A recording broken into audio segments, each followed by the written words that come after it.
Ito na, sabi niya. Grabe, no? Ang hirap talaga ng buhay ngayon. Swerte yung iba kasi pinanganak silang may choices, may kakayahan silang gastusan, utos-tusan yung mga pangarap nila.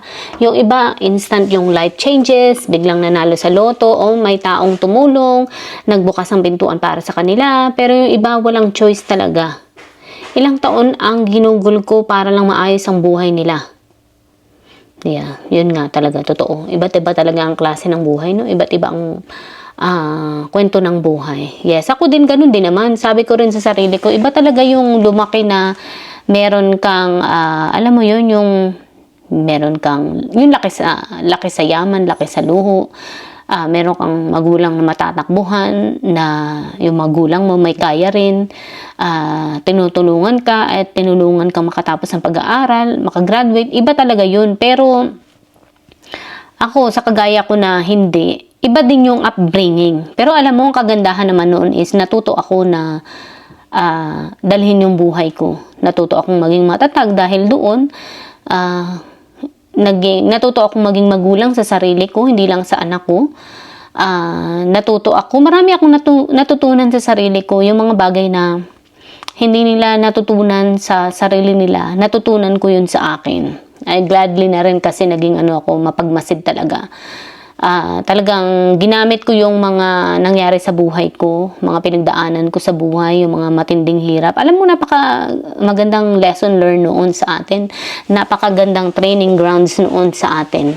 Yun ay tinuring ko talagang pinakamagandang training ko nung bata pa ako. Sabi ko sa inyo, nung maliit pa ako, grade 1, ganyan, naalala ko.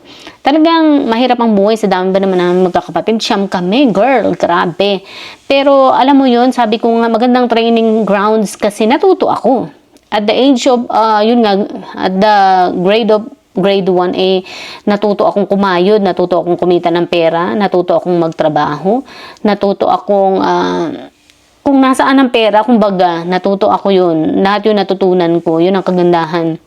Kaya kahit pagdating ko dito sa Amerika, lahat yun natutunan ko. Kahit sa ang mundo, lupalo pa ako mapunta is natutunan ko kung paano kikitain ng pera. Gladly nga ngayon, madali na ngayon madali nang kumita ng pera, hindi kagaya noon. Sabi ko sa inyo nung unang dating ko dito sa Amerika, lahat ng pwede kong pagkakitaan, inisip ko na. Yung nagtingin-tingin ako sa paligid ko, kung ano yung pwede kong gawing opportunities para kumita ng pera. Sabi ko nga sa inyo, yung iba kasi hindi nila alam kung anong gagawin nila. Lalo na yung mga bagong dating pa lang dito sa Amerika at hindi pa pwedeng makapagtrabaho. So yun, ginamit ko yun. Gladly na rin is wala naman akong sinusustentuhan na mga yung pinapaaral, kumbaga. Ang pinapaaral ko lang noon ay yung anak ko. Pero madali na naman yung anak ko naman, hindi rin naman naging sa amin, mahirap